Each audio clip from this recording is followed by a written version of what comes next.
গাজার ধ্বংসস্তূপের নিচে এখনও লুকিয়ে আছে হাজারো প্রাণের আর্তনাদ, আর সেই কণ্ঠে সাড়া দিল মালয়েশিয়া। গাজায় রক্তক্ষয়ী সংঘর্ষ থামাতে বিশ্ব যখন বিভক্ত, ঠিক তখনই সাহসী অবস্থান নিল মালয়েশিয়া।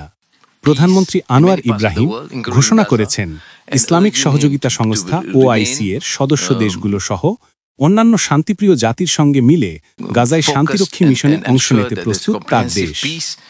রোববার ২৬ অক্টোবর কুয়ালালামপুরে ৪৭তম আসিয়ান শীর্ষ সম্মেলনের ফাঁকে জাতিসংঘ মহাসচিব আন্তোনিও গুতেরেজের সঙ্গে এক দ্বিপাক্ষিক বৈঠকে আনোয়ার এই বার্তা দেন।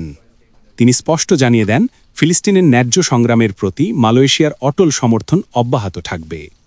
মালয়েশিয়ার প্রধানমন্ত্রীর কার্যালয় থেকে প্রকাশিত বিবৃতিতে বলা হয়েছে, কুয়ালালামপুর জাতিসংঘের ধারাবাহিক অবস্থান এবং আন্তর্জাতিক বিচার আদালতের রায়কে স্বাগত জানিয়েছে, যেখানে ইসরায়েলি সরকারের মানবিক সহায়তা অবরোধকে আন্তর্জাতিক আইনের স্পষ্ট লঙ্ঘন বলা হয়েছে।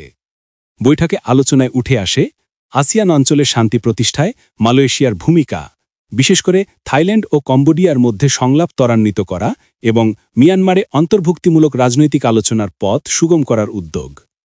এদিকে গাজায় যুদ্ধবিরতি চললেও পরিস্থিতি ভয়াবহ। ধ্বংসস্তূপের নিচে রয়ে গেছে ৬৬,০০০ টন বিস্ফোরণহীন গোলাবারুদ, যা প্রতিদিন ঝুঁকিতে ফেলছে নিরীহ শিশুদের জীবন। খেলতে গিয়ে বারবার প্রাণ হারাচ্ছে তারা। এই বাস্তবতার মধ্যেই মালয়েশিয়ার এই উদ্যোগ ফিলিস্তিনিদের জন্য এক আশার আলো হিসেবে দেখা দিচ্ছে। গাজার ধোঁয়াশা ভরা আকাশে হয়তো এখনও ভেসে বেড়াচ্ছে বোমার শব্দ, কিন্তু আনোয়ার ইব্রাহিমের কণ্ঠে উঠেছে এক নতুন স্লোগান, শান্তি রক্ষার জন্য মানবতার পাশে মালয়েশিয়া।